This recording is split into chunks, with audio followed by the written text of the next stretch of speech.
Hey les gens, j'espère que vous allez bien, moi ça va. Donc aujourd'hui une petite story times, je crois que ça se dit comme ça, où on va parler de ma dépression. Bon les gens, donc c'est de l'impro total, je ne sais absolument pas par où commencer. Donc j'ai commencé par le début, donc j'ai commencé à déprimer à l'entrée au collège, puisque j'étais la plus grande de ma classe, j'étais la plus boutonneuse de ma classe, j'avais déjà des vergetures absolument partout comme maintenant, mais maintenant ça va. Donc voilà, j'ai commencé à complexer de fou, et les gens le voyaient, donc ils en rajoutaient, vous voyez un petit peu le schéma. Donc ça a commencé par des petites réflexions, ah la calculatrice, ah il fait beau, ta gueule. Donc j'avais déjà un petit caractère, donc je me laissais pas vraiment faire. Mais ça a commencé à me peser, on va dire ça comme ça a commencé à vraiment être très très dur.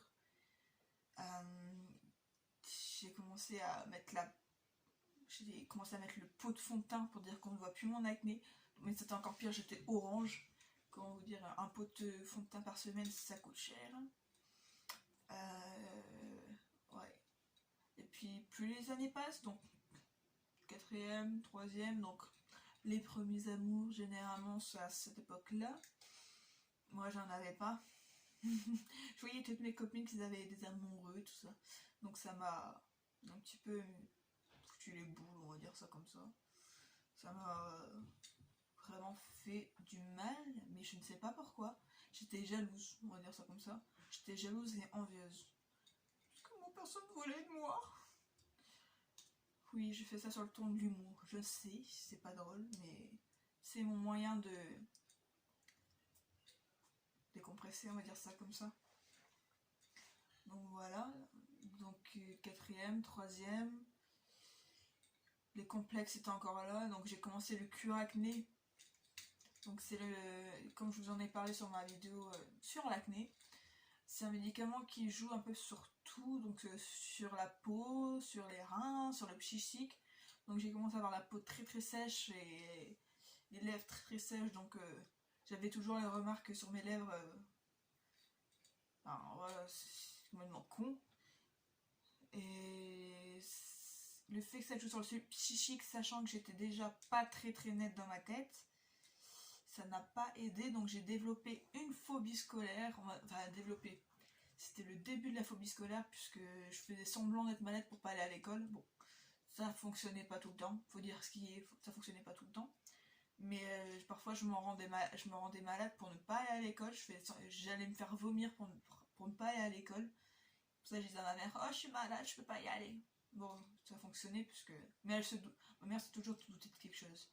C'est toujours douté que je faisais pas tout le temps. J'étais pas tout le temps malade. Mais elle savait que j'étais pas bien, donc peut-être que elle faisait la gentille à me laisser ne pas aller à l'école pour m'aider. Bon, c'est vrai que ça m'a aidé, hein, parfois. Mais bon, des fois j'étais vraiment malade et elle me croyait plus après. Donc voilà, donc entrée au lycée. Le lycée c'était la catastrophe pour moi. Donc entrée au lycée, c'est des gros gamins, faut dire ce qui est. Hein. Donc entrée au lycée, déjà, j'étais à l'internat. Ça, faut que je vous le raconte, c'était drôle. Je vais à l'internat, donc je vais ramener mes affaires dans ma chambre et tout ça. Ouais, on commençait l'école à 13h30. 13h30, j'étais encore à déballer mes valises, donc je descends avec une de mes collègues de classe et on demande, bah en fait l'école ça commence à quelle heure et bah ça a déjà commencé. Ah bon, mais c'est où? Du coup on arrive en retard, donc on n'a pas eu l'air con, hein, avec tout le monde qui vous regarde comme ça. Donc voilà, déjà que j'aimais pas qu'on me remarque, bah alors là, en plus j'avais l'accent du Nord, donc c'est l'accent du Nord que j'ai tout le temps quand je stresse. Donc c'était très... La ch'ti! Vas-y, tu sais dire quoi en ch'ti?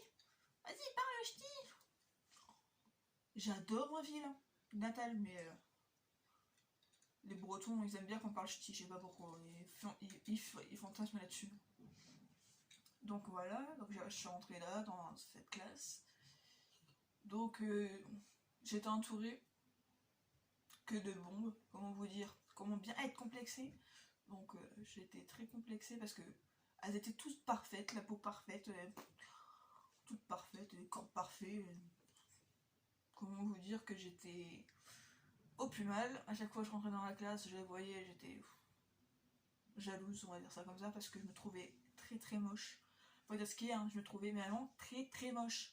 Donc j'étais complexée par ma mocheté, par mon corps, j'étais complexée par absolument tout. Donc je faisais un BTS de vente, donc il faut parler de vente au monde, tout ça, donc c'était horrible.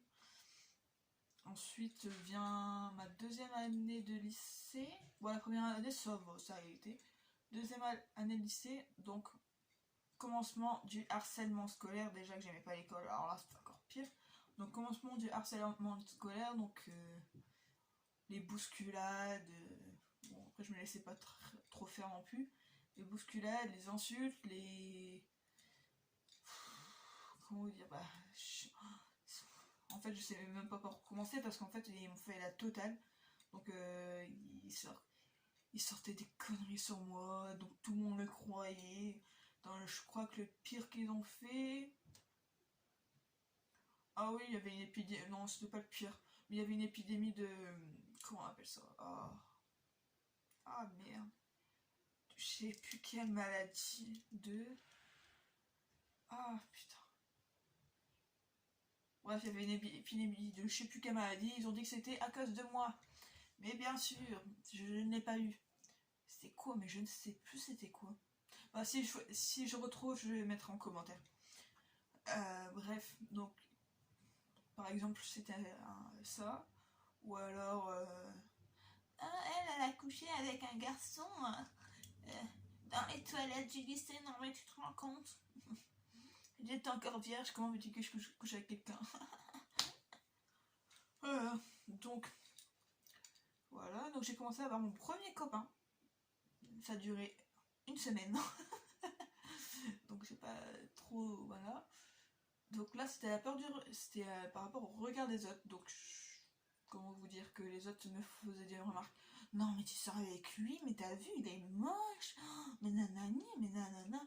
Donc, comme j'étais un petit peu une suiveuse, on va dire ça comme ça, malgré ma grande gueule, donc bah, j'ai cassé avec celui-ci. Et encore, j'ai pas cassé parce que j'étais vraiment une connasse. J'ai arrêté de lui parler tout simplement.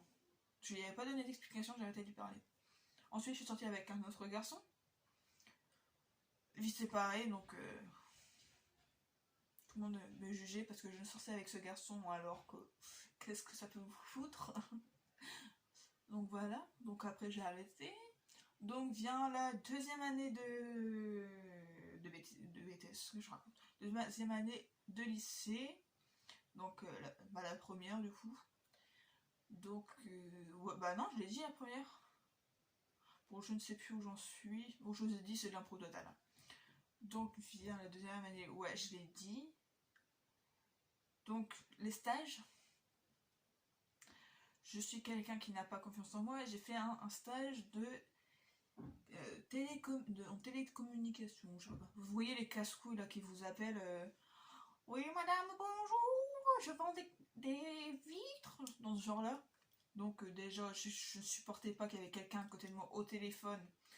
Ah, bah, il y avait un mur, mais sauf qu'elle entendait tout. Donc quand moi je téléphonais, je me faisais engueuler parce que je le faisais mal en fait. En fait, ils m'expliquaient pas, ils m'ont lancé, bah, je l'ai fait, mais je l'ai fait à ma manière quoi. Pareil, je me suis fait défoncer parce que je n'écris pas très très bien français. Je faisais plein de fautes d'orthographe. Bon, aujourd'hui ça va mieux. Je faisais plein de fautes d'orthographe, donc le mec m'en a mis plein la gueule. Donc ce qui a fait que ma phobie scolaire, donc ça m'a complètement bloqué, donc phobie scolaire mais totale. Donc là je pouvais plus. Enfin, il m'a dit de terminer la journée. En fait, j'ai fait une demi-journée, je me suis barrée. Et je ne suis plus retournée à l'école après parce que j'avais peur. J'avais vraiment peur de retourner dans mon lycée. Je sais pas pourquoi, mais j'avais vraiment peur. Je ne voulais pas y retourner. Bah, j'y suis pas retournée hein, d'ailleurs. J'y suis pas retournée. Donc on était en janvier à ce moment-là.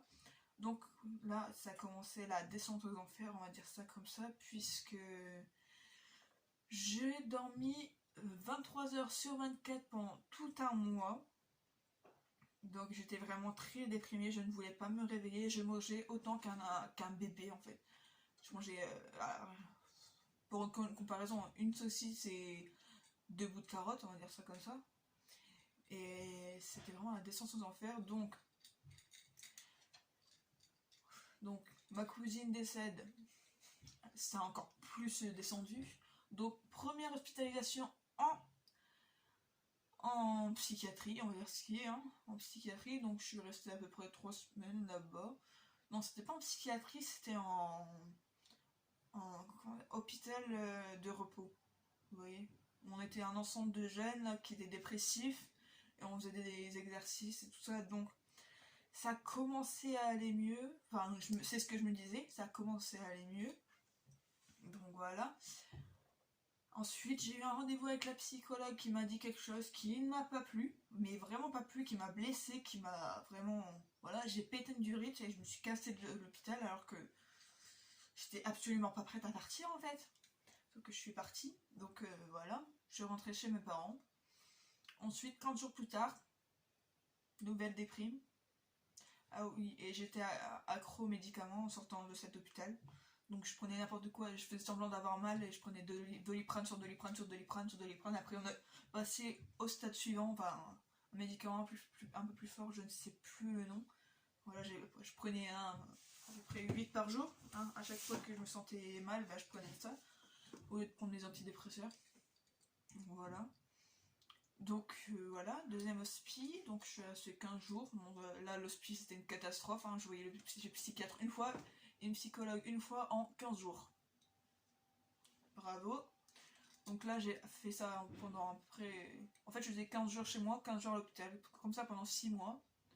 Ensuite vient ma dernière hospitalisation, enfin mon avant-dernière puisque j'ai eu après, mon avant-dernière hospitalisation, je suis restée à peu près 15 jours. Et je ne voulais absolument pas rentrer chez mes parents. C'était un truc que je ne voulais pas, j'avais vraiment pas envie.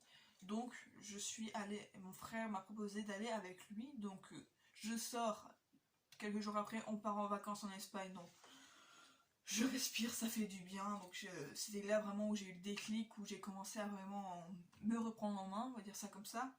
Donc j'ai fait une pop, donc c'est quelque chose pour... c'est une espèce de formation pour trouver ce qu'on va faire dans la vie. Bon, je sors de là, je savais pas trop ce que je voulais faire, mais j'ai repris mes études de commerce. Donc j'ai fait un titre professionnel de ECM, donc employé de commerce en magasin. J'ai fait ça pendant 3 mois, si je me trompe pas. 3 ou 6 mois. Non, 3-4 mois. 3-4 mois. Donc voilà, je sors, j'ai mon titre ECM, donc je voulais faire le niveau au-dessus, donc titre VCM, donc niveau bac. Donc il fallait attendre jusqu'au mois de septembre. Donc juillet, août, tout se passe bien. Je commence ma formation, donc tout se passe pendant 6 mois là, tout se passe bien. J'ai eu mon titre avec les félicitations. On voulait même me prendre en BTS, mais en boucherie, mais moi je supporte pas qu'on fasse du mal aux animaux, donc j'ai refusé. Donc j'ai commencé à travailler dans un magasin là pendant 6 mois en remplacement. Depuis je n'ai plus travaillé puisque à chaque fois on me disait non au niveau des entretiens, donc ça m'a, comment dire, flingué le moral, faut dire ce qui est, ça m'a vraiment... Le fait que personne ne voulait de moi, on va dire ça comme ça m'a vraiment flingué et j'étais vraiment pas bien en fait. Pendant presque un an j'étais vraiment pas bien, puis j'ai eu une chance folle. J'ai commencé mon BTS, bon c'était en restauration, c'était pas trop mon domaine, mais je m'en sortais plutôt bien. Puis vient le moment fatidique où j'ai eu une baisse de morale mais totale, donc rupture avec mon copain. C'est pour ça, donc j'étais vraiment pas bien, donc j'étais sous antidépresseur déjà. Donc qu'est-ce que je fais? Je prends les 2 boîtes d'antidépresseurs. Pas bonne idée. Mais j'ai eu la bonne idée quand même de prévenir tout le monde et d'appeler les pompiers. C'est moi qui ai appelé les pompiers parce que je vivais seule. Donc vient ma dernière hospitalisation qui date du coup du mois de juillet-août. Juillet-août, donc là ça a été... Bon au début je me souviens même plus du début de mon hospice tellement que me souviens de rien en fait. Donc vient vraiment un vrai suivi. Là c'était vraiment, ça m'a fait vraiment du bien. Donc rendez-vous psychiatre, psychologue une fois par semaine.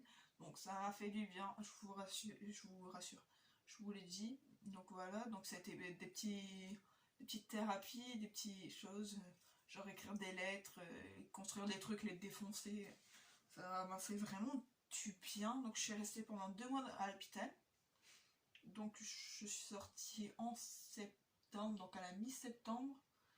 Donc là, je suis sortie, donc j'ai continué mon suivi psychologue parce que ma psychiatre ne va pas avant le février.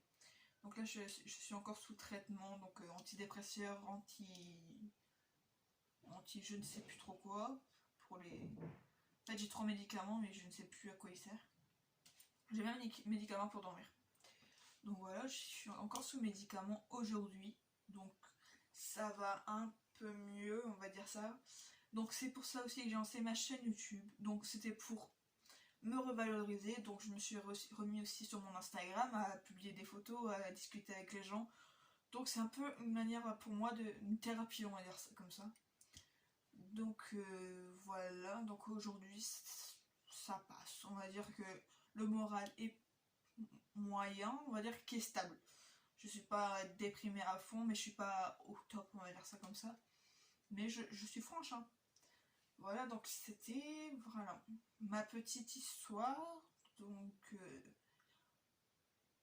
voilà. Donc, on verra ce qui se passera par la suite. Mais je compte reprendre mon BTS. Hein. Je n'aime pas rester sur des échecs, donc je vais y arriver. Je vais le faire et puis c'est tout. Donc voilà. Donc du coup c'est la fin de cette vidéo. Donc oui, je laisse la main là tout à l'heure parce que j'ai la télécommande. Donc c'est vraiment une vraie story time, c'est vraiment ma vie, c'est vraiment ce que j'ai vécu, ce que je vis aujourd'hui. Donc j'espère que ça vous aura plu ou aidé, on va dire ça. Donc n'hésitez pas à liker, à commenter la vidéo. Si vous avez des questions, n'hésitez pas. Et à la partager. Si vous connaissez des gens qui traversent des moments difficiles comme ça, n'hésitez pas à partager. Lui donner mon lien et je serai ravie de discuter avec eux. Donc voilà, donc je vous dis une bonne journée ou soirée, ça dépend. Et vous êtes les meilleurs. À la Thibaut InShape.